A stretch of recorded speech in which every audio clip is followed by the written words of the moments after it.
Welcome back, everybody, to Let's Talk About Sleep. Named after the book. Second book is on its way. It's not going to be called Let's Talk About Sleep, though, but it's on its way. It will be about sleep, however.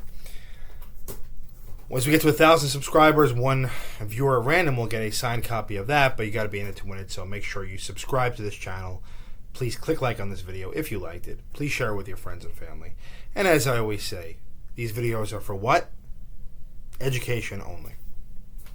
With that being said, let's get into today's topic, which is technology and upcoming advancements in both doctor and patient-centered analysis of sleep and monitoring of sleep.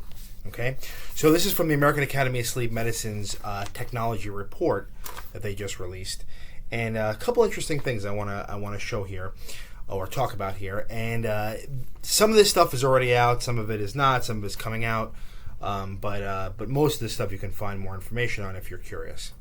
Okay, and as I always say, if you have any questions on this, comments on this, if there's videos you want me to make based on this, please just shoot them in the comment section down below. Okay. So first thing I want to talk about is something called Somryst. That's SOMRYST. This is an app for a phone, and basically what it is a program that patients can use for themselves, which is cognitive behavioral therapy for insomnia. So there used to be something called iSleep or Shut Eye, SHUTI, small I, which was the same kind of idea. Somryst took them over or expanded on technology, and basically it's a self-driven cognitive behavioral therapy program for insomnia. Okay, so what that means is that you put into the app, okay, I'm having this problem. They'll tell you, okay, this is the time you should go to bed, this is the time you should wake up, and it's a program, and you kind of follow along with this until your sleep improves. It's pretty cool. I haven't prescribed this one yet, but Shut Eye I have in the past, and it does work. But you gotta be careful with this, okay? You should definitely. I'm not sure if this. I don't know if this one requires a prescription. Some of them do. Okay, so I always say that these kind of things should be done under the doctor's supervision or a therapist's supervision, because if you go too far with it, this can kind of induce a mania episode in those who have bipolar disorder and other things. So just talk to your doctor about that. The Dream 2, that's DREEM 2. This is interesting. So this is a wireless headband that's worn during sleep, and they say it actually measures EEG, oximetry, which is the oxygen level in the blood, and sleep movements with an accelerometer. Now this is really interesting because up to this point, and I've talked about this many times in this channel, up to this point, really, we can't really tell what stage of sleep somebody is in. We can predict and kind of make guesses at based on how much movement they're doing or what time of night it is, right? That's how a lot of these apps and wearable technology work. But with this, though, this is actually recording brainwaves, all right?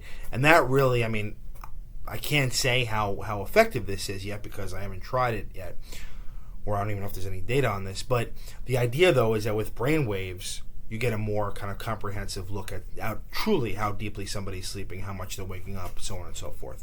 Okay, so we'll see how that goes. Next, the Somnera system. A lot of these start with S. Somnera, that's SOMNERA. This is cool. So CPAP, the way that works is it's pressurized air that comes into the nose and the mouth, and the pressurized air comes down to the back of the throat, and it forces the airway open when somebody has sleep apnea, right? The airway's closing off down here. These pressurized devices force the airway open, and the sleep apnea goes away. About 10 years ago, there was something called the Winx Therapy. That's WINX. And the way that worked was, instead of pushing air, this actually sucked the tongue forward. Okay, so it's kind of like this, almost like a mouth guard that you wear just kind of on the teeth, connected to the tongue. When you turn it on at night, basically what it does, instead of pushing air, it pulls. it's like a vacuum, and it sucks the tongue forward. And what you're doing there is you're taking the tongue away from the back of the throat, opening up the airspace. So it's using pressure, but in a different way. Winx the technology was cool, but it kind of fell away because we weren't really able to measure compliance, and there was a lot of issues with getting insurance to cover it. This company is the same kind of technology. I'm hoping that they market it better and are able to get insurance to cover this, because this can be a really nice additional therapy or alternative therapy to CPAP in patients who can't tolerate CPAP. Plus, the thing is a lot smaller. I saw it at the conference last month. By the time you're seeing this, last month, and device a lot smaller than a CPAP. So I hope that they can make that work. What else do I want to mention here? Okay, so the nightwear, that's at night, WARE. It's kind of a watch. It's actually an app that runs on a watch, a smartwatch. The claim is that it reduces sleep disturbance due to nightmares by arousing but not awakening a person during a violent dream. Okay, so what that means is it kind of takes them probably out of REM sleep to a lighter stage of sleep, but not awake when they're noticing to have vigorous or movements that are deemed excessive. So, cool idea. All this stuff is cool. We'll see if how it plays out in reality. And the last thing I want to mention is this whole notion of artificial intelligence, machine learning, looking at data, pages and pages and reams of data, seeing if technology, computers can figure out ways to determine in a less invasive way if somebody's having sleep apnea, how well or how deeply they're sleeping, and using parameters like heart rate variability. Okay, maybe I'll do a whole video on heart rate variability, but heart rate variability is very interesting. That's like looking at how the central nervous system is impacting the heart's response on a kind of second-to-second basis, okay? Yeah, I'll make a whole video about that. But it's really cool, though, and it kind of shows how the health of the cardiovascular system and also shows the health of the central nervous system. So heart rate variability is something it's already being used now, but it'll definitely be used as far as these algorithms go. This, along with movement and oxygen, kind of a more expanded approach to what we have now. Ideally, down the road, when it comes to diagnosing sleep disorders, we'll be able to do things without having people come in and spend overnight, their whole overnight at our center here, because that really is still the gold standard.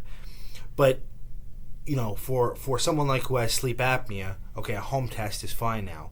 But what if somebody has narcolepsy or nocturnal seizures or sleepwalking or parasomnias, as we call them? The technology is not there yet to determine those at home. So with this stuff coming down the road, hopefully we'll be able to do that and be able to treat them with kind of much more smaller and more patient-friendly devices. So that's the video for today. Some cool stuff coming down the road. Cool for a sleep nerd. All right. If there's any questions on this, comments on this, please leave them in the comment section down below. And until next time, sleep well.